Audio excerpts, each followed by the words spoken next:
Hello students, doctor Seema Kumari, department of history, pre law one. इसके पहले मेरा topic था 1909 का एक्ट। उसके बारे में मैं आप लोग को बताई कि उस एक्ट में क्या संशोधन हुआ था, उसकी क्या प्रमुख धाराएं थी, प्रोविजंस था, और फिर उसके क्या मेरिट और डिमेरिट था। और उसके बाद आज का टॉपिक है 1919 एक्ट, यानी इसके प्रोविजंस के बारे में कि 1919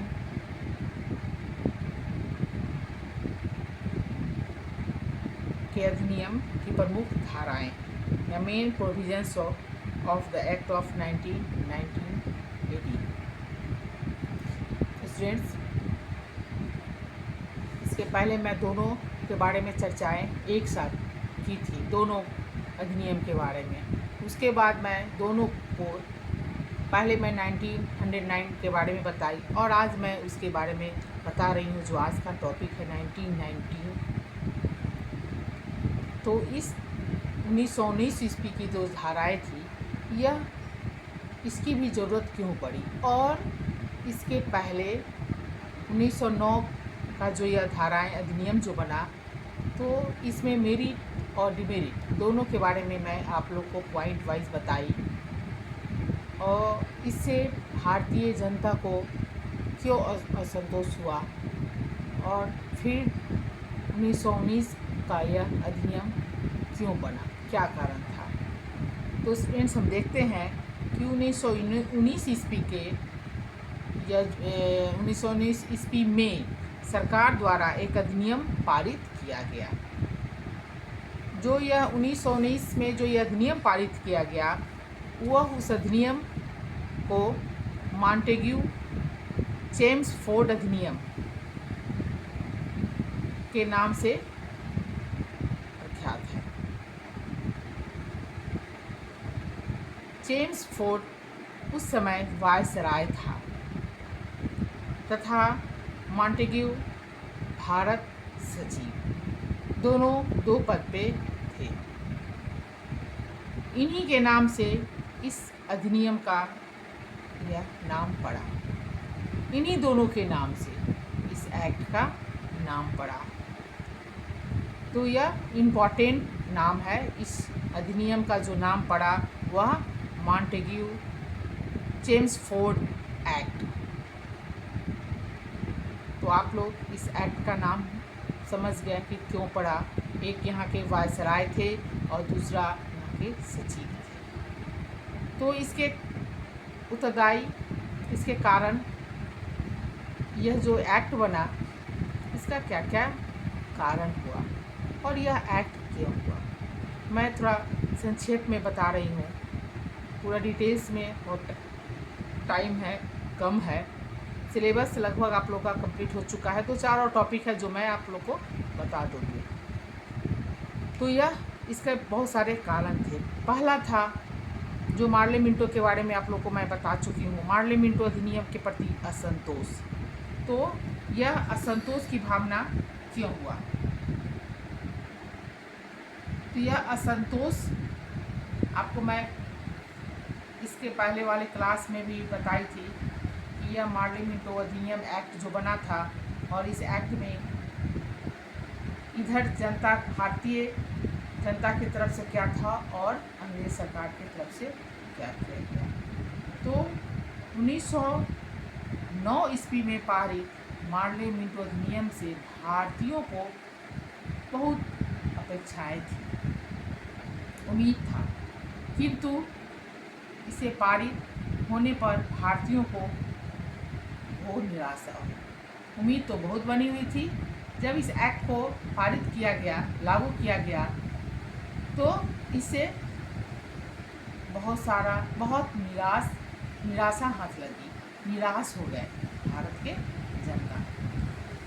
भारतीय स्वशासन यानी होम रूल की मांग कर रहे थे, किंतु अंग्रेजी सरकार कुछ भी देने को तैयार नहीं थी।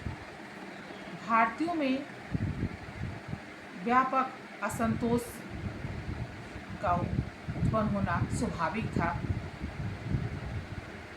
गांधी जी ने 1909 ईस्वी के अधिनियम की आलोचना करते हुए लिखा, यह एक्ट जो था 1909 का 1909 के, कि मार्ले मिंटो सुधारों ने हमारे सब कार्यों पर पानी फेर दिया। यदि पृथक निर्वाचन प्रणाली स्वीकार न की गई होती तो अब तक हम अपने मतभेदों को दूर कर लेते। यह गांधी जी के द्वारा लिखा गया। क्यों लिखा गया? 1909 के यह अधिनियम की आलोचना की गई। पहला हुआ पॉइंट कि मार्ले मिंटो अधिनियम के प्रति असंतोष। दूसरा होता है प्रथम विश्व युद्ध का प्रभाव। स्टूडेंट्स, आप जानते हैं फर्स्ट वर्ल्ड वॉर कब हुआ था? 1900। तो आपने देखा कि जब फर्स्ट वर्ल्ड वॉर हुआ 1914 से 18, तो 4 साल। तो यह इसके बीच में प्रथम विश्व युद्ध का भारतीय राजनीति पर बहुत प्रभाव पड़ा।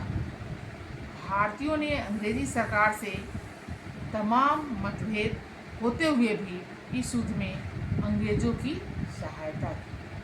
जान रहे हैं कि हम गुलामों के जंजीरों में घिरे हुए हैं, अंग्रेजी शासन व्यवस्था है, उसके बावजूद भी प्रथम विश्व युद्ध फर्स्ट वर्ल्ड वॉर में भारतीयों ने अंग्रेजों को बहुत सपोर्ट किया। विभिन्न हर जगह जहाँ भी जो मोर्चा हुआ वह अपना असाधारण वीरता का परिचय दिया। भारतवासी अंग्रेजों ने घोषणा की कि यह युद्ध से प्रजातांत्रिक सिद्धांतों की रक्षा के लिए लड़ रहे हैं। वह घोषणा किया कि मैं प्रजातांत्रिक सुरक्षा, प्रजातांत्रिक सिद्धांतों की रक्षा के लिए मैं ऐसा लड़ रहा हूँ।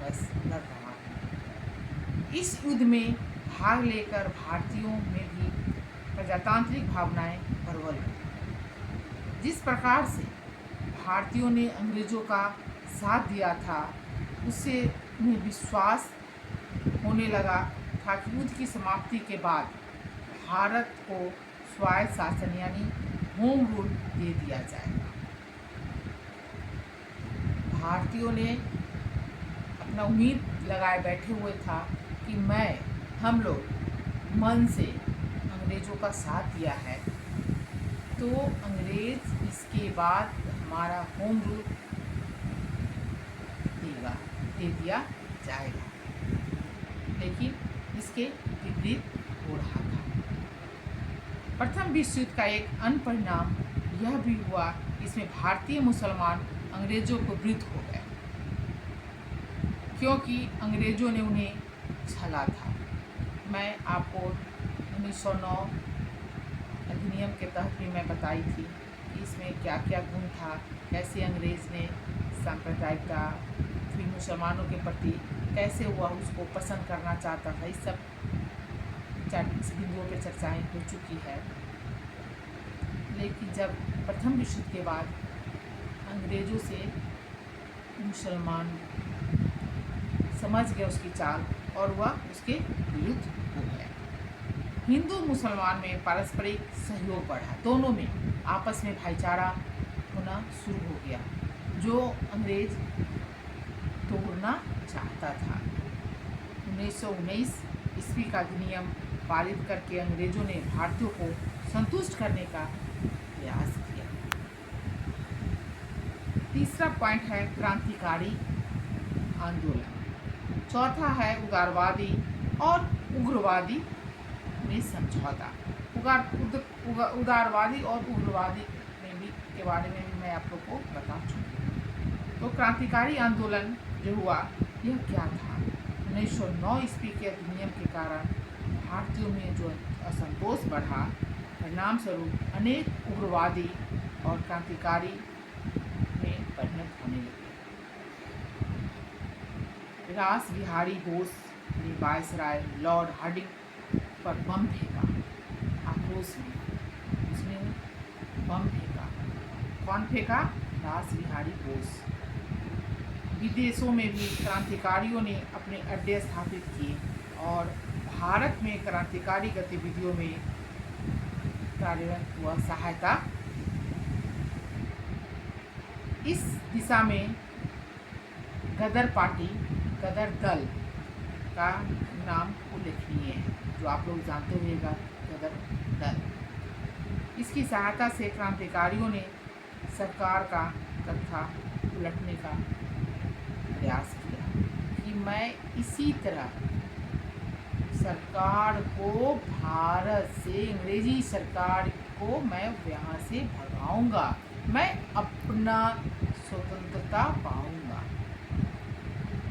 तो क्रांतिकारी उग्रवादी जोर उनकी फैलने लगा, वह जोर तोड़ से अपना अधिकार मांगना शुरू कर दिए। इससे 1900 क्या हुआ कि अंग्रेजी सरकार भयभीत हो गई। भारतीयों को संतुष्ट करने के उद्देश्य से वह यह जो नियम बनाया, वह अधिनियम पारित किया। यह पारित क्यों किया, उसके पीछे क्या कारण था, तो फिर हम देखते हैं कि भारतीय जनता को संतुष्ट करने के लिए यह पारित किया। उदारवादी और उग्रवादी में समझौता। 1960 ईस्वी में कांग्रेस ने सूरत अधिवेशन में कांग्रेस के सदस्यों में मतभेद उत्पन्न हो गया। टॉपिक में इसकी चर्चाएं हो चुकी है कि मतभेद क्यों हुआ था, तथा कांग्रेस दो भागों में विभक्त हो गई, उदारवादी तथा उग्रवादी। कांग्रेस के इस विभाजन का सरकार ने लाभ उठाया और उग्रवादी आंदोलन और नेताओं का कठोरपूर्वक दमन कर दिया। तो स्टूडेंट्स, हम देखते हैं कि यह सब सारा पॉइंट है जो यह अधिनियम पारित होने का कारण हुआ। लखनऊ समझौता हुआ। यह लखनऊ समझौता जो हुआ, तो 1909 के अधिनियम ने हिंदू और मुसलमानों को दूरी को बढ़ा दिया गया। 9 का अंग्रेजों ने मुसलमानों के मन में यह भरने का प्रयास किया कि हिंदू उसका भला नहीं चाहते।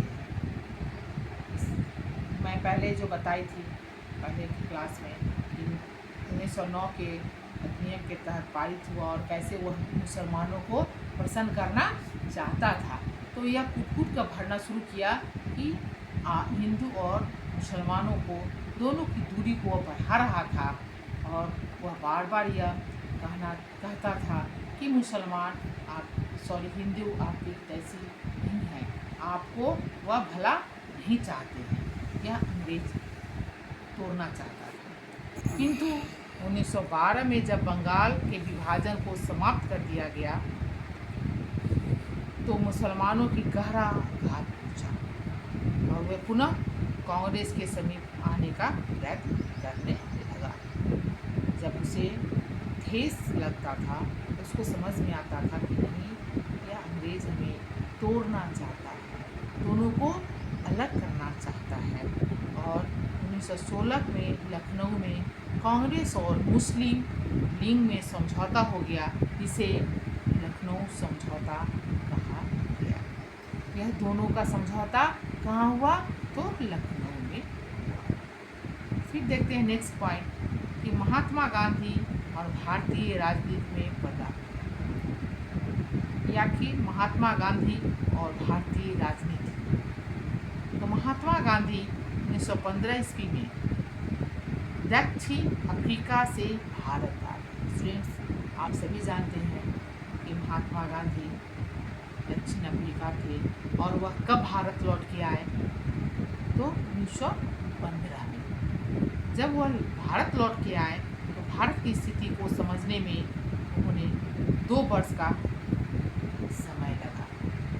यहाँ की वस्तु स्थिति को उसने देखा, परखा, तो समय लगा, लगभग 2 साल लग गया, 2 वर्ष हो गया।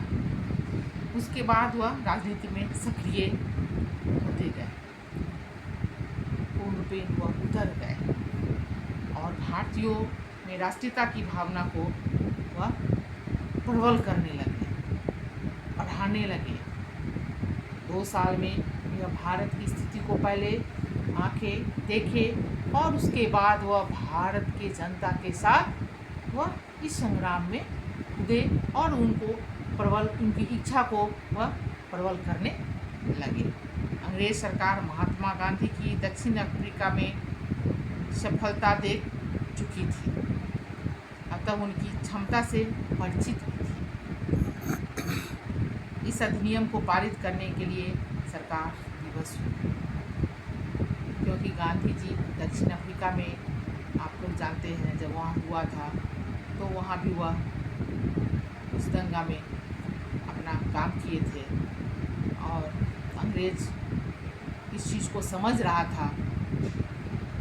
तो वह देखा कि नहीं, हमें इस 1919 के इस एक्ट को हमें पारित कर ही देने में भलाई होगी। तो हम देखते हैं स्टूडेंट्स कि अब उसके बाद होम रूल आंदोलन, यह सब इसका कारण था, कॉजेस था। तो भारतीय काफ़ी समय से स्वशासन की मांग कर रहे थे। 1915 में तिलक ने पूना में व एनी बेसेंट ने मद्रास में होम रूल लीग की स्थापना की।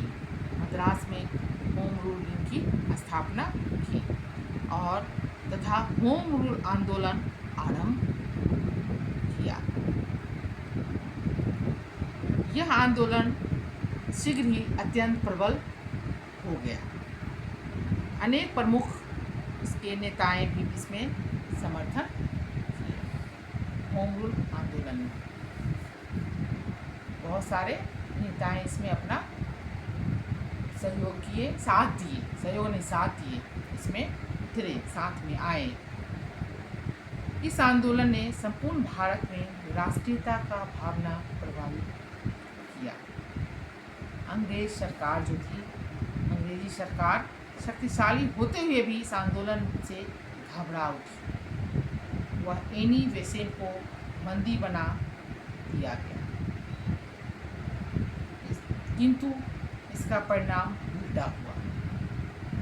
संपूर्ण भारत में आंदोलन और अधिक शक्तिशाली। जब उन्हें बंदी बना दिया गया तो यह इसका इफेक्ट जो है वो उल्टा पड़ा।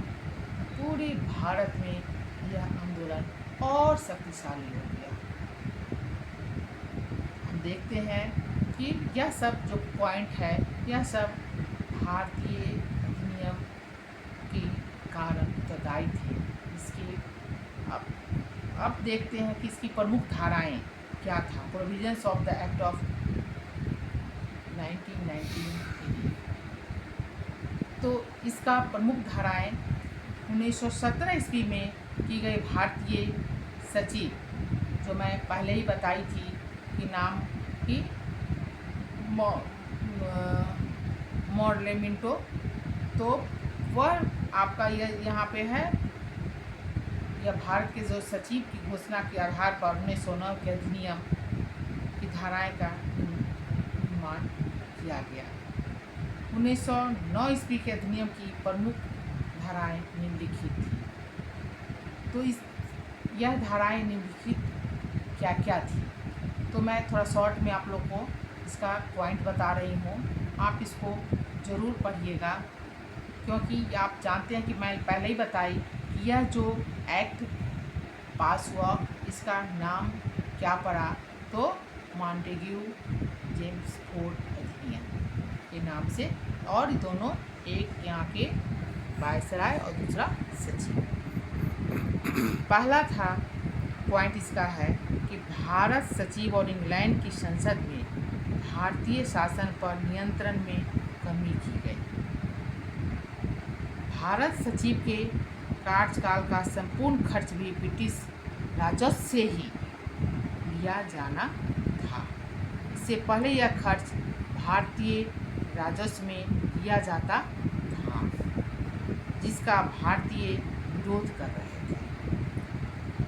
दूसरा पॉइंट है इसका कि इंग्लैंड में भारत सरकार के प्रतिनिधि के रूप में एक नवीन पद का सृजन किया गया। इस नए पदाधिकारी को भारतीय उच्चायुक्त, कमिश्नर, इंडियन हाई कमिश्नर कहा गया। उसके बाद हम इसके पॉइंट को देखते हैं कि गवर्नर जनरल और गवर्नरों के अधिकारों में वृद्धि की गई, जिसका उपयोग में स्वेच्छा से कर सकते थे।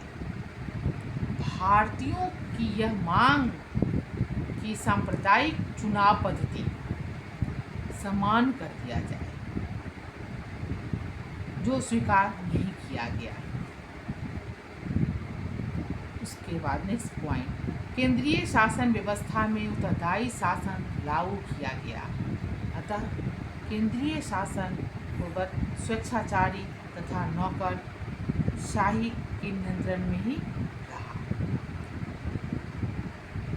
गवर्नर जनरल की कार्यकारी परिषद में भारतीय सदस्यों की संख्या को बढ़ाया गया। प्रत्यक्ष चुनाव पद्धति को लागू किया गया। केंद्रीय विधानमंडल को विस्तृत अधिकार दिए गए, जिससे कानून बनाने, कानून का परिवर्तन करने तथा बजट या बहस आदि इसमें प्रमुख थे। यह जो एक्ट था, यह इसकी प्रमुख धाराएं थी, प्रोविजंस था और सारे इसमें कुछ पॉइंट्स है।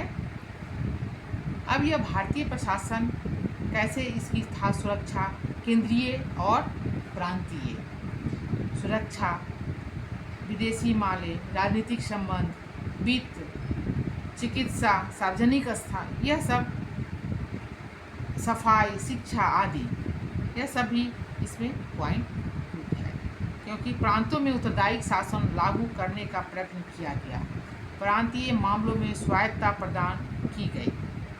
और क्या स्वायत्तता प्रदान की गई, यह आपके पास यह आपका तालिका जो बना हुआ यह स्पष्ट है। ठीक, यह केंद्रीय पे और प्रांतीय पे।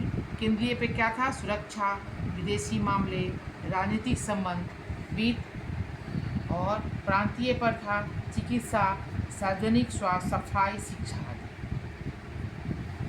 स्टूडेंट्स, हम देखते हैं कि केंद्रीय और प्रांतीय दोनों क्या अलग अलग था, यह सब यह लोग का डिमांड था। अब हम देखते हैं कि इस एक्ट का क्या परिणाम, मूल्यांकन, इसका क्या रिजल्ट आया, सही में इसका सामने में क्या हुआ, क्या अंग्रेज़ों ने भारत के साथ क्या किया। तो इस अधिनियम का भारतीय संवैधानिक इतिहास में बहुत महत्व है। किस अधिनियम का, किस एक्ट का, 1919 के अधिनियम का। इससे कुछ महत्वपूर्ण परिवर्तन किए। इसी कारण कुछ इतिहासकारों ने इसे भारतीय संविधान का ब्लूप्रिंट माना है। इस अधिनियम के निम्नलिखित प्रमुख गुण भी थे, जैसे मैं 1909 के गुण और अवगुण के बारे में बताई, मेरिट और डिमेरिट, इसका भी कुछ गुण और अवगुण थे। 2 सदनों द्वारा केंद्रीय सत्ता की स्थापना की गई, जिससे भविष्य में संवैधानिक विकास का मार्ग प्रशस्त हुआ। यह इसका मेरिट था। भारतीयों को प्रांतों में उत्तरदायी प्रशासन करने का पहली बार अवसर प्रदान किया गया।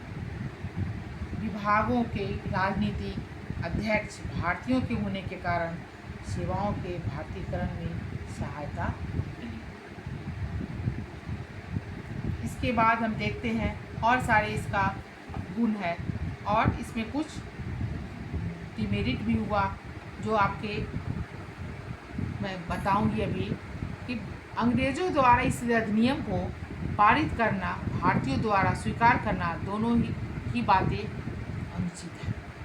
इस अधिनियम के कुछ प्रमुख दोष भी थे। केंद्र में उत्तरदायी शासन की स्थापना नहीं की गई। इस अधिनियम में सांप्रदायिकता को बढ़ाया। 1920 ईस्वी में वर्षा बहुत कम हुई थी, अतः भारत की आर्थिक स्थिति अच्छी न थी। इसके अतिरिक्त तत्कालीन भारत का राजनीतिक वातावरण भी किसी भी प्रकार के संवैधानिक परीक्षण के लिए उचित न था, क्योंकि रॉलेट एक्ट और जालियांवाला बाग हत्याकांड जो हुआ था कांड भी किसी भी प्रकार के संवैधानिक जो जालियांवाला हत्याकांड के कारण संपूर्ण भारत में आंदोलन हो रहे थे। 1919 में जो जालियांवाला हत्याकांड के बारे में मैं आप लोग को यह टॉपिक पढ़ा भी चुकी हूँ। यह जालियांवाला हत्याकांड क्यों हुआ था, क्या कारण था, कहाँ हुआ था, कहाँ पे है, यह सब चर्चाएं हो चुकी है इस टॉपिक पे। ऐसे प्रांतों में द्वैध शासन प्रणाली लागू करना अनुचित था, जो लागू किया गया था। यह इसका डिमेरिट आ रहा है। द्वैध शासन प्रणाली सिद्धांततः दोषपूर्ण थी। एक प्रांत में दो शासन करने वाली संस्थाएं कैसे कार्य कर सकती थी? एक ही प्रांत में दो शासन करने वाले कैसे यह कार्य कर सकती थी? द्वैध शासन प्रणाली के अंतर्गत यही किया गया था। इसका असफल होना स्वाभाविक था। द्वैध शासन प्रणाली के अंतर्गत विषयों का विभाजन भी अत्यंत और अव्यवहारिक था। ऐसे विभाग जो एक दूसरे से संबंधित थे, एक दूसरे ताल्लुक रखते थे, अलग अलग संस्थाओं के अधीन कर दिए गए। यह द्वैध शासन प्रणाली जो था यह क्या था, अलग अलग संस्थाओं के अधीन कर दिए गए थे। तो ऐसे में यह सक्सेस कैसे होता? गवर्नर को अत्यधिक शक्ति प्रदान की गई थी। गवर्नर किसी भी मंत्री के प्रस्ताव को अस्वीकार कर सकता था। इसी कारण बहुत सारा इसका कारण था जो यह इसमें दोषपूर्ण इसको कहा गया। लेकिन हम यह पूरे दो पहलुओं को देखते हुए 1919 का अधिनियम भारतीयों के अपेक्षाओं को शांत करने में असफल रहा। 1919 के अधिनियम द्वारा प्रांतों में स्थापित द्वैध शासन प्रणाली की आलोचना करते हुए लिखा है कि द्वैध शासन अपने रचयिताओं में के प्राथमिक उद्देश्य को पूरा करने में सफल रहा। वह खुद जो अपने आप को जो रचा, अपने आप जो बनाया, और यह भारतीय जनता को उत्तरदायी शासन का वास्तविक प्रशिक्षण प्रदान न कर सका। यह इसकी आलोचना किया गया। तो स्टूडेंट्स देखते हैं कि यह दोनों एक्ट 1909 का और 1919 का, यह एक्ट किस नाम से यह प्रसिद्ध है, कौन नाम दिया गया, कैसे इसका कारण हुआ, क्यों अंग्रेज विवश होकर इसको एक एक्ट को या पारित किया, और फिर देखते हैं इसमें यह एक्ट में कैसे दोनों का मेरिट और डिमेरिट देखें और भारतीय जनता पर इसका क्या असर पड़ा।